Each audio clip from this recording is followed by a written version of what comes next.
तनिको सुधारो अपने आप को बउआ सब, तनिको।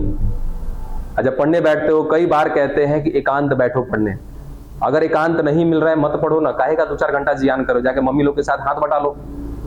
आपका 2 घंटा पढ़ना वो व्यर्थ है जब आप एकाग्र नहीं कर पा रहे हो अपने आप को। सोचो उस माँ के बारे में कि आपको छोड़ दी है, अकेले सब्जियों काट रही है, अकेले उन्हें चूल्हो संभाल रही है, सब कर रही है, और आप बस मस्त अपना टाइम पास कर रहे हो 2 घंटा किताब के साथ। मत करो टाइम पास, माँ के साथ टाइम पास करो, माँ का थोड़ा सा मेहनत कम हो जाएगा।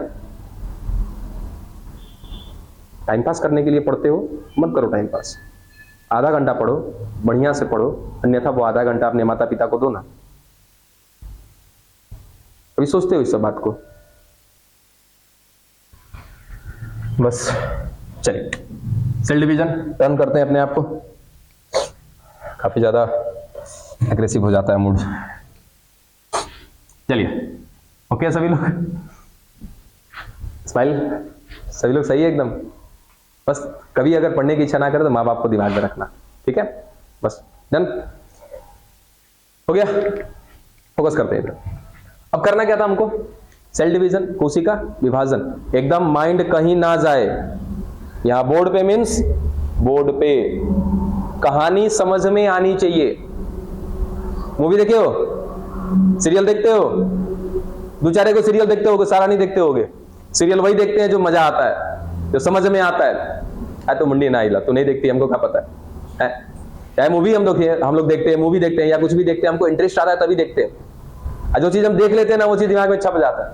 इंटरेस्ट के साथ देखो, सब समझ में आएगा, ठीक है?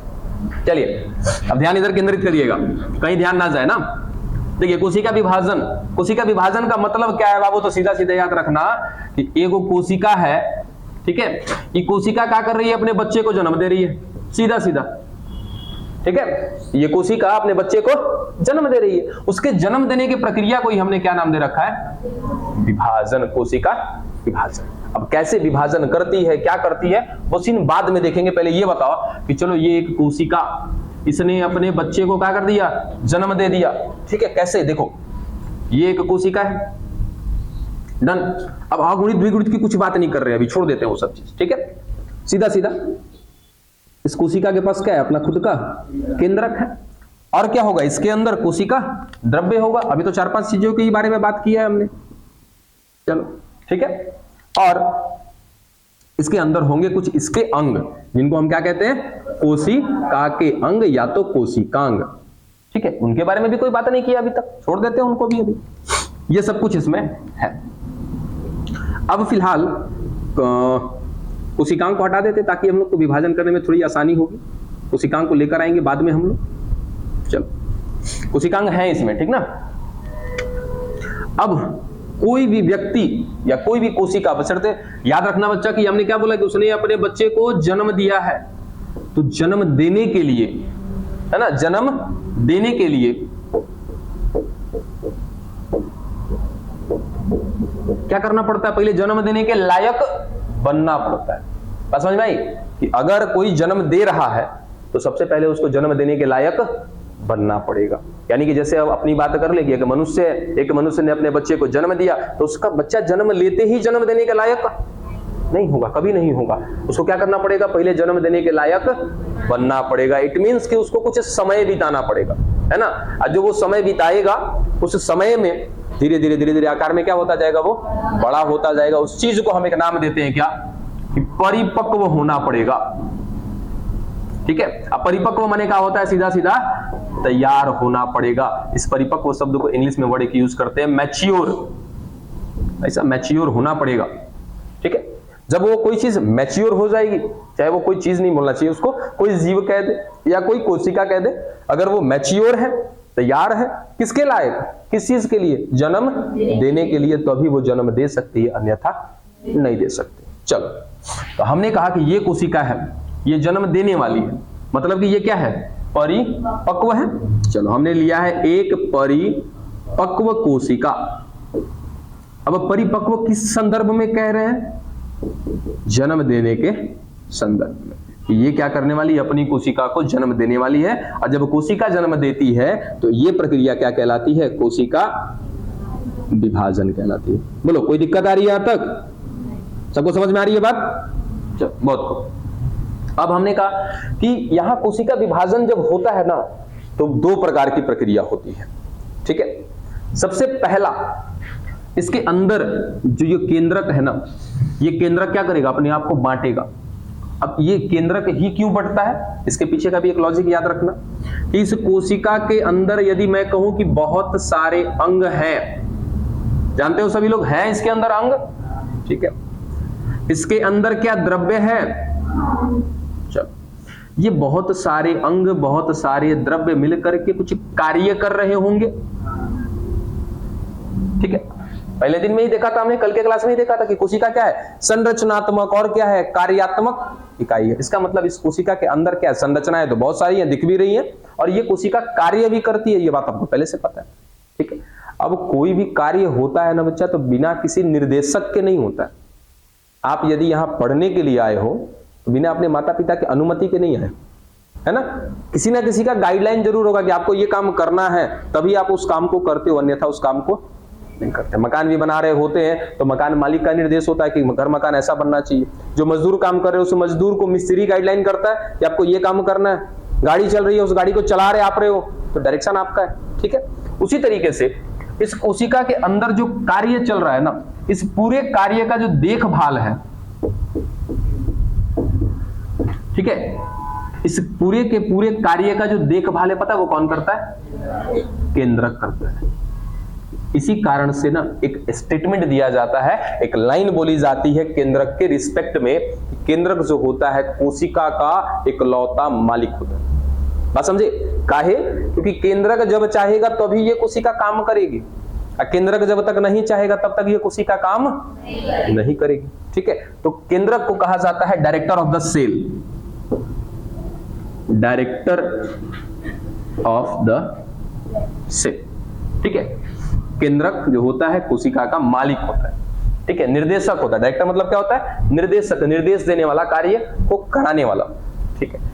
एक और सवाल यही पे बनता है, आखिर केंद्रक को ही काहे, केंद्रक ही काहे सबका निर्देशन करता है। केंद्रक के अलावे और भी तो है, कोशिका द्रव्य भी है, कोशिकांग भी है, जैसे माइटोकॉन्ड्रिया है, गोल्जी बॉडी है, लाइसोसोम है, राइबोसोम है, बहुत सारी चीजें हैं। वे लोग क्यों नहीं करते, यही क्यों करता है। तो अभी अभी आपको कल ही बताया था मैंने कि केंद्रक के अंदर कुछ होता है बाबू, गुणसूत्र होते हैं इस केंद्रक के अंदर, ठीक है। और ये गुणसूत्र की वजह से ही आपके अंदर क्या दिखाई देते हैं, लक्षण। चाहे आप जैसे भी हो, आज जैसे हो, अब ले चलते हैं दुनिया में आप, अभी आप जैसे हो ना, किस वजह से हो, गुणसूत्र के वजह से हो। गुणसूत्र कहां से पहुंचे आप तक, माता पिता से। जैसे आप लापरवाह हो, इट मीन्स आपका गुणसूत्र लापरवाह है। इसके आगे की बात समझ सकते हो। चलिए यहां पे देखो, हंसी मजाक लग रहा है, सही बात है बाबू, सही है एकदम, 110% राइट है ये, ठीक है। चलो, केंद्रक में क्या है बाबू, गुणसूत्र है, और गुणसूत्र के पास पूरा का पूरा सूचना होता है। जैसे मैं अगर मेरे गुणसूत्र की बात करूं कि मेरे अंदर क्या है, 23 जोड़ी गुणसूत्र है ना, उस 23 जोड़ी गुणसूत्र में मेरे शरीर का एक एक लक्षण लिखा हुआ है, साफ साफ। आप पढ़ नहीं पाओगे, वो एक अलग की बात है, उसको पढ़ने के लिए कुछ अलग टेक्निक्स होते हैं, लेकिन उसमें सूचना रखी गई है, यह व्यक्ति सांवला है, इसका कद इतना फीट इतना बाई इतना है, इसकी मोटाई इतनी है, चौड़ाई इतनी है, सांवले रंग का है, बहुत ज्यादा बड़बोला है, बहुत बोलता है, पढ़ता लिखता ना, ये सब कुछ A to Z। भूख दिन भर में 4 बार लगती है, इधर उधर घूमते, जो भी चीजें हैं आपके बॉडी में एज इट इज, सबको क्या कहते हैं हम लोग, लक्षण कहते हैं। अब वो सारा का सारा लक्षण जुड़ा होता है किसमें, आपके गुणसूत्र में, ठीक है।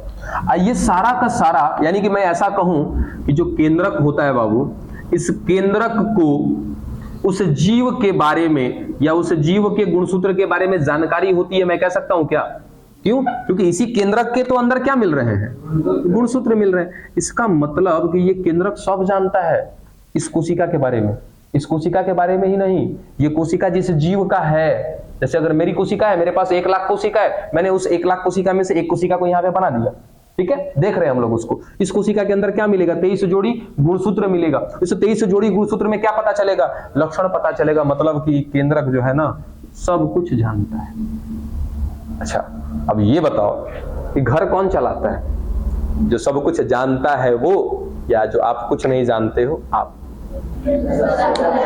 सब कुछ जानता है। यदि आपके घर में दादाजी होंगे ना, तो अभी फिलहाल डायरेक्टर वो है। रीजन, वो सब कुछ जानते हैं। उन्होंने हमारे माता पिता का जन्म देखा है, अपने माता पिता को भी देखा है, यानी कि जो सब कुछ जानता है। ठीक है, दादाजी नहीं रहे तो अब मालिक कौन बन जाता है? पापा। क्यों? क्योंकि पापा के रीजन में ही आपका जन्म हुआ है, पापा के रीजन में ही मम्मी भी आई है। ए टू जेड सर्वे सर्वा जानने वाले कौन है? पापा है, तो पापा मालिक हो जाते। तो वैसे ही जो जानने वाला है वो कौन होगा? केंद्रक। इसीलिए केंद्रक को क्या कहा जाता है? मालिक। तो सारा का सारा नॉलेज है किसके पास? केंद्रक के पास। इसीलिए केंद्रक को कहा गया है मालिक, और केंद्रक के पास सब कुछ नॉलेज है, तो जब मन करता है जिससे जो मन करवाता है। ठीक है, चलो ये बात क्लियर हो गई कि केंद्रक को ही मालिक क्यों कहते हैं, डायरेक्टर क्यों कहते हैं। चलो यहां तक ही क्लियर है। अब मिटा दें इसको या कुछ लिखना है इसमें से? हाँ, नहीं लिखना। चलो देखो, लिखने वाला कार्यक्रम है ना, वीडियो है ना अपने पास, लिखने वाला कार्यक्रम वहां घर पे जाके करो। जो लिखना है वहां से जाके लिखना, वीडियो में स्क्रीनशॉट मारना, जो करना होगा करना, स्क्रीनशॉट मार करके मोबाइल में, मोबाइल लगभग सबके पास हो जाता है ना। अब बाबू देखो, किन्हीं लोगों के पास यदि नहीं है तो अब इसके लिए हम तो कुछ नहीं कर पाएंगे। ठीक है, जमाना डिजिटल है, थोड़ा सा अपने आप को भी डिजिटल करिए। और अगर पापा के पास भी है ना, तो पापा को कहिए कि पापा थोड़ा सा आधे घंटे के लिए हमको दे दीजिए, पढ़ना है, कुछ और काम नहीं करना है, पढ़ना है हमको। रिक्वेस्टफुली कहोगे, काम हो जाएगा। और आपके YouTube पे एक साइड में स्पीड का ऑप्शन होता है, 2x पे कर देना। शायद मेरी आवाज 2x पे क्लियर ना हो तो 1.5x पे कर लेना।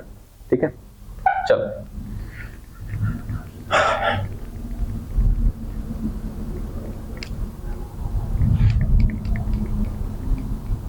अब आगे सुनते हैं। ये कोशिका कैसी थी? परिपक्व कोशिका को लिया था हमने। अब पता परिपक्व कब कहते हैं? तैयार हो गया। तैयार काहे हुआ? चलो ठीक है, विभाजन के लिए। और कोई वर्ड यूज करना चाहेंगे? अच्छा, ये विभाजन करने वाला है ना, विभाजन करने वाला है। कहां पे लिखा है मैंने कोशिका विभाजन? अगर मैं यहां पे लिख दूं एक शब्द बंटवारा, चलेगा क्या? बीच में इनके बंटवारा होने वाला है। अब बंटवारा कब होता है?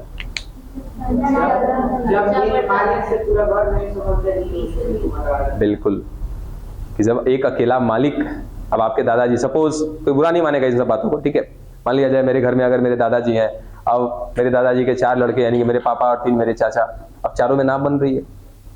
ठीक है, अब ना बन रही है तो दादा अकेला मालिक क्या करेगा? बोलेगा भाई तू सब लोग क्या करो, अपना अपना हिस्सा बांट लो, अपना अपना घर तू लोग चलाओ, हमसे अकेले ना सफर रहा है कि हम चारों को मैनेज करें। ठीक है, वही कहानी बेचारे इस केंद्रक के साथ होती है। ये अकेला कब से चला रहा था? देखो, जब ये अकेला कोशिका जब छुट्टी को था ना,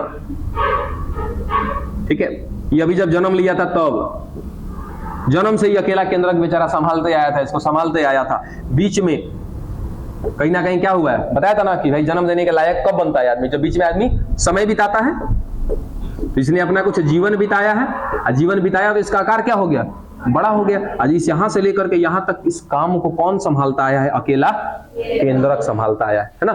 अब ये बेचारा केंद्रक अकेले नहीं संभाल पा रहा है, ये कोशिका का इतना कार्य बढ़ गया है, ये अकेले नहीं संभाल पा रहा, तो क्या करेगा? लगा भाई काम को बांट देते हैं, कोशिका को बांट लेते हैं, है ना।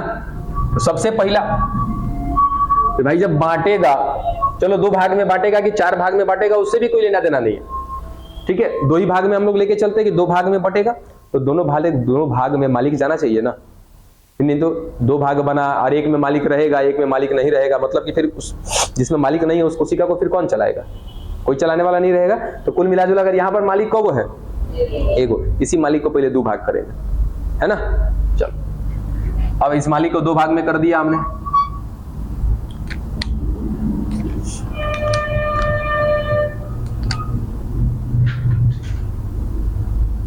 मालिक के 2 टुकड़े हैं, है ना। और अभी कोशिका द्रव्य तो दिखाई देते हैं इसमें, कोशिका द्रव्य है इसके अंदर।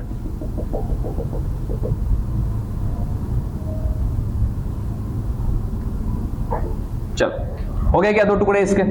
ठीक है, इस प्रक्रिया को नाम दिया जाता है बच्चा कैरियोकाइनेसिस। हालांकि कैरियोकाइनेसिस ये इंग्लिश वर्ड है, इसको हम सीधा सीधा क्या कहते हैं? केंद्रक विभाजन। ठीक है, क्या मेरा केंद्रक विभाजन संपन्न हो गया? हो गया ना? इसको कहते हैं बच्चा हम लोग प्रथम चरण। प्रथम चरण, ये सब याद करने की जरूरत नहीं है, बस हमने प्रथम चरण क्यों कहा, क्योंकि ये पहला स्टेप था इसका। ठीक है, तो कोशिका विभाजन का याद रखना कितने चरण होते हैं? 2 में से पहला चरण कंप्लीट हो गया। पहले चरण में क्या किया गया भाई, मालिक जो थे ना उनको 2 टुकड़ा में कर करके बांट दिया गया। चलो ठीक है, मालिक को बांट दिया गया। अब उसके बाद क्या करेंगे, चौहद्दी बांटेंगे ना, इसका घर द्वार भी बांटेंगे ना, बांटना है इसको। अब अगली बार में थोड़ा सा, अब ये सब आगे चल के कुछ विधियां पढ़ेंगे कि ये विधियां कैसे काम करती हैं। ठीक है, अभी सीधा सीधा हम इसको 2 भाग में करके दिखा देते हैं। ठीक है, जब कोशिका विभाजन हम लोग पढ़ेंगे ना तो वहां पे देखेंगे कि कैसे कौन सी विधि लगी कि इसकी कोशिका झिल्ली अलग अलग हुई है, कोशिका द्रव्य अलग अलग हुए। फिलहाल सीधा सीधा जैसे केंद्रक बांट दिया। अब धीरे धीरे देखो समझाते हैं यहाँ पे क्या होता है, हल्का सा हिंट करते हैं। ये कोशिका जो झिल्ली है ना, देखो ऐसे अंदर की तरफ दबना शुरू कर देती है, समझ रहे हो? तो ये दबता जाएगा दबता जाएगा दबता जाएगा और अंत में 2 अलग अलग कोशिकाएं बन करके तैयार हो जाएंगे।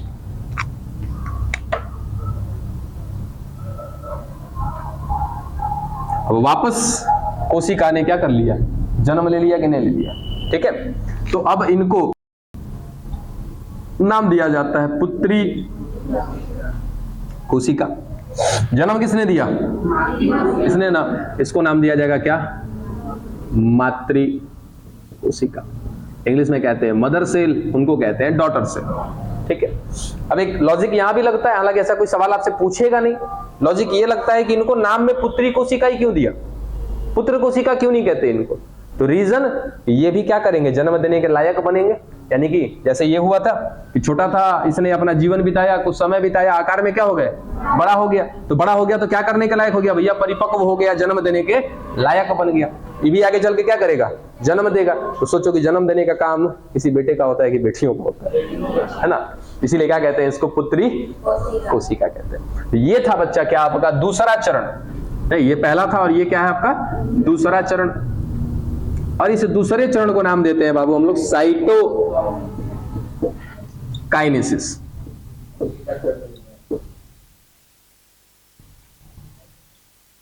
हिंदी में कहते हैं इसको कोशिका द्रव्य विभाजन। बोलो बात पल्ले पड़ी या नहीं? ना तो साफ कहिएगा ना, हाँ तो ठीक है, ओके। सबका एकदम क्लियर है सभी लोग? चलो मिटा सकते हैं इसको या फिर कुछ छापना लिखना है इसमें से? कुछ छापना लिखना नहीं है, ठीक है। इससे अपना समय भी थोड़ा सा बचेगा, लेकिन उन लोगों की दिक्कत होगी जिनके पास सेलफोन नहीं है। कोई बात नहीं बच्चा, जिनको लिखना होगा बता दीजिएगा ना, समय दे देंगे, लिख लीजिएगा थोड़ा।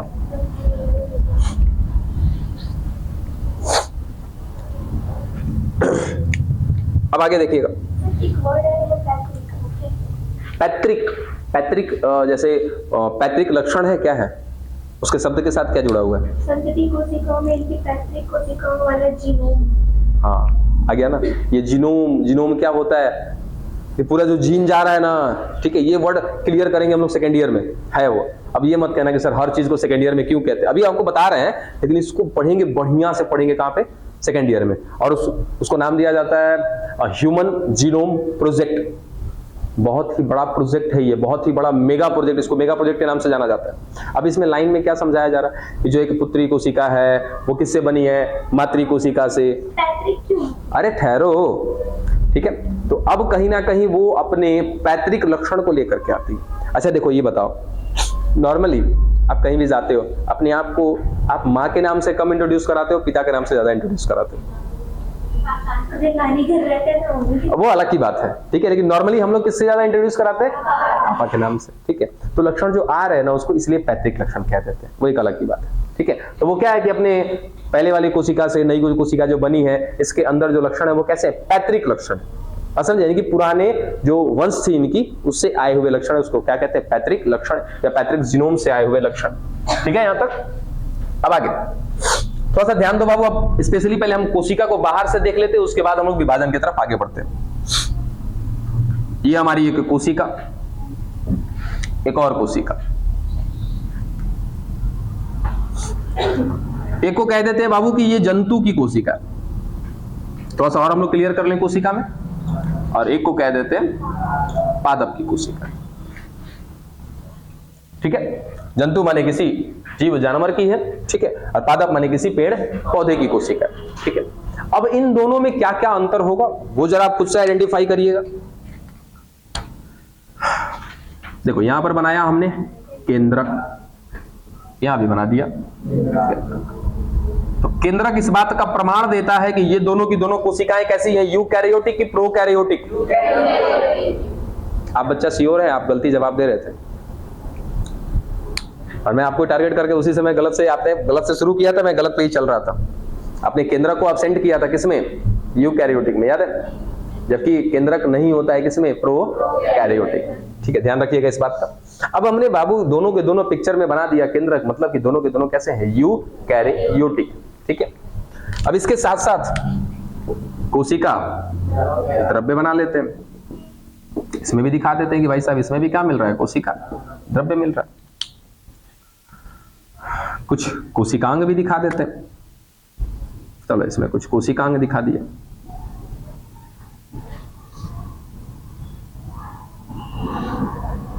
ये तो अंदर की कहानी होगी। ठीक है, बाहर से थोड़ा इनको जानना है, हमें क्या जानना है। तो ये जो जंतु है ना, इस जंतु के बाहर ये जो ब्लू लाइन दिख रहा है ना, ये क्या है, इसका आवरण है। इसके बाहर भी क्या दिख रहा है, आवरण। इसको क्या कहते हैं, कोशिका आवरण। ठीक है, चाहे वो जंतु की कोशिका हो या एक पेड़ पौधे की कोशिका हो, पादप की कोशिका हो, दोनों कोशिका के बाहर क्या मिलेगा, आवरण मिलेगा। आवरण क्या करता है, सुरक्षा प्रदान करने का काम करता है। सोचो कि हमारे बाहर यदि त्वचा ना होती तो क्या लगता कि रक्त बाहर नहीं आने लगता, हमारे शरीर में जितना भी माल मसाला है सब बाहर आ जाएगा। ठीक है, इसके अंदर भी जितना माल मसाला मिल रहा है सब क्या हो जाएगा, बाहर आ जाएगा। तो इनको इधर से साइड से हटा के देखो, लीक नहीं कर जाएगा अभी। ठीक है ना, इसीलिए कहीं ना कहीं इस लीकेज को रोकने के लिए इनके बाहर क्या मिलता है, एक आवरण, जिसको क्या नाम दिया जाता है, कोशिका आवरण। अब थोड़ा सा चेंज, क्या चेंज है देखो, कि अगर मैं बात कर रहा हूं किसके आवरण की, जंतु की कोशिका के आवरण की, तो इसको नाम दिया जाता है कोशिका झिल्ली। ठीक है, और इस कोशिका झिल्ली को इंग्लिश में बोला जाता है सेल मेम्ब्रेन।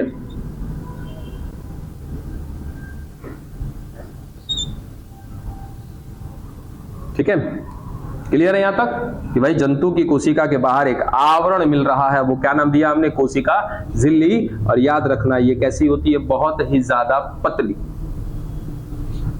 और बिना किसी पतली चीज होने के, मतलब कि अगर कोई चीज पतला नहीं है तो हम उसको कभी भी झिल्ली नहीं कहते। ये इतनी पतली है, इतनी पतली है कि जो प्लास्टिक वाली पन्नी होती है ना, वैसी पतली होती है, तभी आप उसको क्या कह पाओगे, झिल्ली कह पाओगे। पारगम्यता अलग अलग मतलब की स्थिति में देखने को मिलती है, अपारगम्य होती है। ठीक है, लेकिन पारगम्य जो होता है वो पारगम्य की क्षमता अलग अलग होती है, कोई अपारगम्य क्षमता दिखाता है, कोई पारगम्य। हाँ बिल्कुल, कोशिका झिल्ली जो होती है वो पारगम्य होती है, और पारगम्य इसको बनाने के लिए, अभी पारगम्य की बात किसी को शायद पहले ना पढ़ रही हो, आपने अगर पूछा तो सवाल के बारे में आप जानते हो, तो पारगम्यता दिखाने के लिए इसकी झिल्लियों में पाए जाते हैं कुछ प्रोटीन्स, विशिष्ट प्रोटीन। वो विशिष्ट प्रोटीन क्या करते हैं, इसकी पारगम्य क्षमता को बढ़ाने और घटाने का काम करते हैं। अब वो भी डिपेंड करता है, पारगम्यता मतलब कि निर्भर करती है इसकी सांद्रता पर। अगर ये उच्च सांद्रता है तो यहाँ से कहीं ना कहीं पारगम्यता रहेगी, अगर निम्न सांद्रता है तो भी पारगम्यता रहेगी। तो स्थिति मायने रखती है पारगम्यता के लिए। रही बात आपके सवाल का जवाब, तो बिल्कुल पारगम्यता होती है। ठीक है, लेकिन पारगम्यता होने के लिए स्थिति मायने रखती है।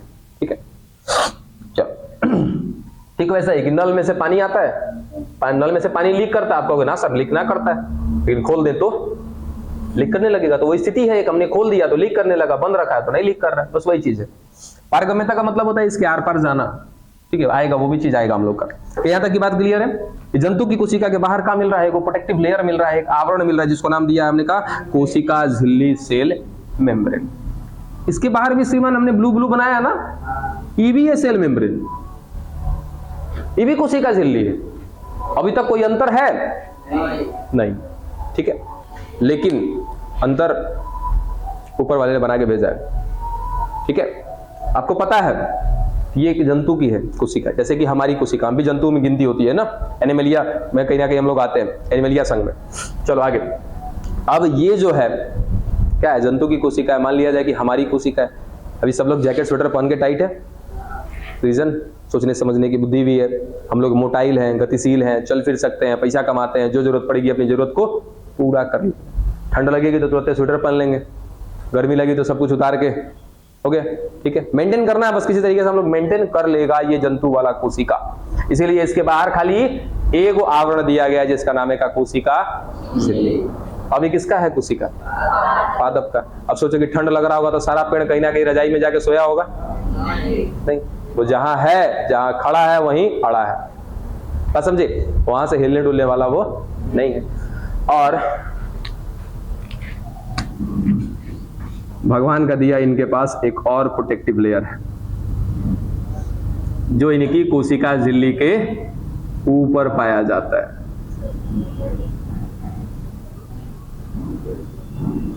बात समझे? पता है कि भाई अभी हिले डुलेगा है ये नहीं, इसको और क्या चाहिए? सुरक्षा चाहिए। तो और सुरक्षा के लिए इसके बाहर कहीं ना कहीं एक और कवच होता है, एक और आवरण होता है जिसका नाम है कोशिका भित्ति, सेल वॉल। और ये इसका प्रमुख लक्षण है। इसका एक जंतु की कोशिका और एक पादप की कोशिका में यदि मैं अंतर की बात करूंगा तो मुख्य अंतर क्या दिखाई देता है बच्चा? इसमें कोशिका झिल्ली के ऊपर एक और आवरण होता है जिसका नाम है कोशिका भित्ति, जबकि यहां पर कोशिका झिल्ली के बाद कोई और एक्स्ट्रा आवरण नहीं होता।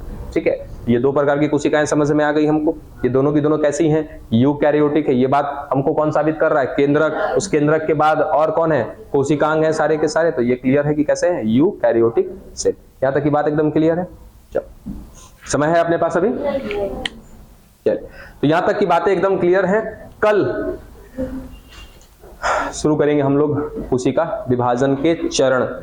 ठीक है, जैसे अभी इससे पहले हमने कोशिका विभाजन देखा कि कैसे होता है, पहला चरण और दूसरा चरण। तो अब कल क्या पढ़ेंगे कि पहले चरण में भी कई चरण हैं और दूसरे चरण में भी कुछ चरण है। अरे वो भी आएगा, तो जब से वो नहीं बताएंगे तो कैसे कोशिका विभाजन में घुस जाएंगे? अभी क्या बोले? अरे एक मिनट, अगर कह दें तो कोशिका चक्र है, वो कोशिका चक्र शायद बुक में होगा। और जिसने नहीं पढ़ा है कोशिका चक्र, तनी कह दो कि खाली कोशिका चक्र देख के या पढ़ के समझ के तनी आ जाए तो है संभव? तो बिल्कुल चलेगा। ये बताइए कि आप दोनों मिक्स करके पढ़ा रहे हैं, कोशिका भी और ये कोशिका विभाजन भी? मैं कोशिका कहाँ पढ़ा रहा हूँ, बस आपको हिंट थोड़ा सा कर दिया इसलिए ना। अच्छा, अरे बाबू अगर सोचो कि नहीं बताऊं तो कैसे पता चले कि हम क्या है। कि अभी सोचो उसमें कितना आपको बताया, केवल प्रोकैरियोटिक क्या होता है, यूकैरियोटिक क्या होता है, थोड़ा सा हिंट दिया, पढ़ाया कहाँ प्रोकैरियोटिक यूकैरियोटिक, एक भी एग्जांपल बताया उसका, या एक भी मैंने कोशिका झिल्ली की बात की उसमें, उसके अंदर कोशिकांग की बात की, डीएनए की बात की? नहीं। इतना तो नॉलेज होना चाहिए ना कि हम जो बार बार बीच में केंद्रक बना रहे हैं तो एक ऐसा भी कोशिका होता है जिसके अंदर केंद्रक ना होता है, और उसको क्या कहते हैं? प्रोकैरियोटिक। हमने बस एक पॉइंट बताया आपको, पूरा टॉपिक तो पढ़ाया ही नहीं आप। ठीक है, आप जितना पढ़ रहे हो परफेक्ट पढ़ रहे हो, बस इस बात को दिमाग में रखिए सारे लोग। और वहां जब कैमरा सेट कर रहा था मैं, तो मैंने एक बात बोला था कि शायद आपका फ्यूचर देख सकता हूं, मुझे नजर आ रहा है कि 2-4 दिन में शायद सुधार हो जाए आप लोगों के अंदर। क्या गारंटी इस बात की? पक्का ना? चलो।